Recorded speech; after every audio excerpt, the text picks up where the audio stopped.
Taping de cheville et retour au jeu.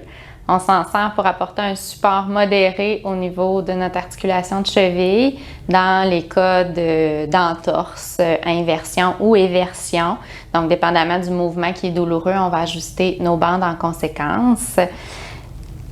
Le matériel, colle en spray, pré-tape, notre tape athlétique 1,5 pouces standard, puis on va aussi utiliser des sandwichs qu'on appelle, qui sont là, des espèces de petits carrés en styrofoam. On met à l'intérieur un peu de vaseline. Ça sert à venir éviter la friction au niveau des tendons, donc pour s'assurer que ça glisse, que ça ne crée pas d'irritation. Donc, on va vous montrer de quelle façon on utilise ça. Toujours s'assurer avant de commencer un taping que notre peau est belle, qu'il n'y a pas de blessure, qu'il n'y a pas d'allergie à la colle, puis s'assurer le mouvement qu'on veut limiter. Taping de cheville, retour au jeu. Donc, mon athlète va être assise. Je vérifie la peau avant de commencer. Je m'assure qu'il n'y a pas de blessure à protéger.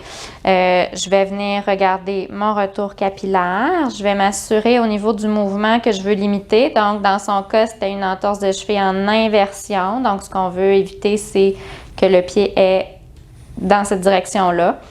Fait qu'on va s'assurer qu'elle maintient la position en flexion dorsale. Puis, on va aller mettre nos bandes pour ramener le pied vers l'éversion.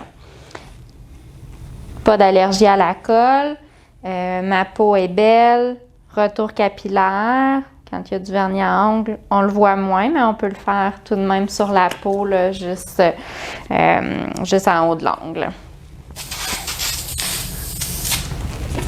Ma sandwich. Alors, je veux venir protéger mes tendons, donc mon tendon tibial antérieur en avant. Tendon d'Achille en arrière, ça va éviter la friction, éviter de créer des ampoules, là, surtout en arrière. Pré-tape. Protéger ma peau, mais j'en mets le moins possible si on veut que ça colle bien. Voilà. On tient toujours le pied vers le haut. On s'assure que notre athlète garde ses orteils bien tirés vers lui. Premier ancrage, on se souvient que ma jambe est faite en cône, donc je dois lui donner un petit angle pour m'assurer de ne pas faire de plis. Toujours les bandes à la moitié l'une de l'autre. Et de là, je vais venir faire mes étriers autour de ma cheville. Donc, je vais partir de l'intérieur, passer sur ma malléole. Puis, je vais aller vers l'extérieur. Et c'est là, ici, qu'on va venir mettre notre tension. Je peux même appuyer mon corps pour maintenir le pied en flexion dorsale. Comme ça, ici. Puis, je viens refermer sans mettre trop de tension. M'assurer que ma bande va bien tenir. Et je vais faire ça 3 fois.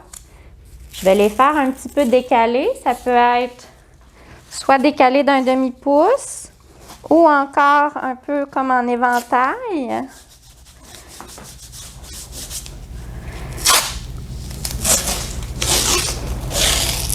Vous voyez, mes bandes sont toujours à la demi l'une de l'autre. On fait attention ici à la base de mon 5e état, c'est une petite bosse. Ce ne sera pas confortable si on passe dessus. Oups. Comme ça ici. On vient bien le coller. On garde le pied en haut. Et je referme. Je vais venir me faire 1 ou 2 petites bandes de plus. Et là, ça va être le moment d'aller faire mon heel lock. Donc, de venir barrer mon talon, c'est ce qui va permettre d'éviter le mouvement inversion-éversion. Donc, pour ce faire, je vais vous prendre un tape d'une couleur différente pour que vous voyez bien. Je pars à l'avant, je donne un angle à mon tape pour l'envoyer vers mon tendon d'Achille.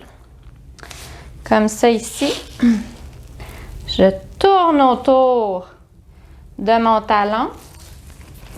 Je reviens vers l'extérieur, toujours en faisant attention là, à la base de mon 5e méta. Je m'assure que mon pied est bien en flexion dorsale et je remonte. C'est un demi-heel lock que je viens de faire. Si vous avez l'impression que votre tape ne va plus dans la bonne direction, que vous n'êtes pas bien placé pour continuer, on peut facilement couper ici puis continuer avec le deuxième côté. Donc, je ferai la même chose à l'inverse. Je mets un angle à mon tape pour venir passer derrière mon tendon d'Achille. On tourne autour du talon, passe en dessous, remonte vers l'intérieur. Je m'assure que mon pied est bien en flexion dorsale et je referme. Ce serait la fin de mon demi-heel lock.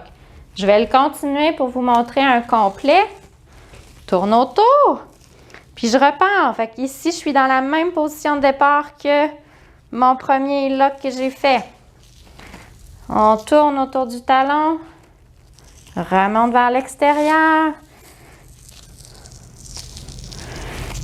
Et là, mon tape veut s'en aller là. On referme de cette façon-là.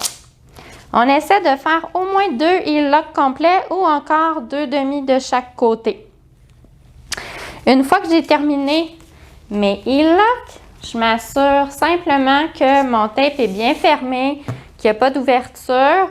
Je peux venir refaire des bandes autour de la cheville ici pour fermer complètement.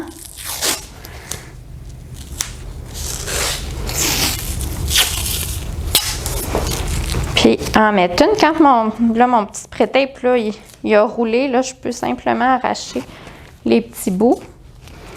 Puis je vais juste venir refermer comme ça autour de ma cheville. En général, là, les athlètes n'aiment pas avoir quelque chose qui vient très loin.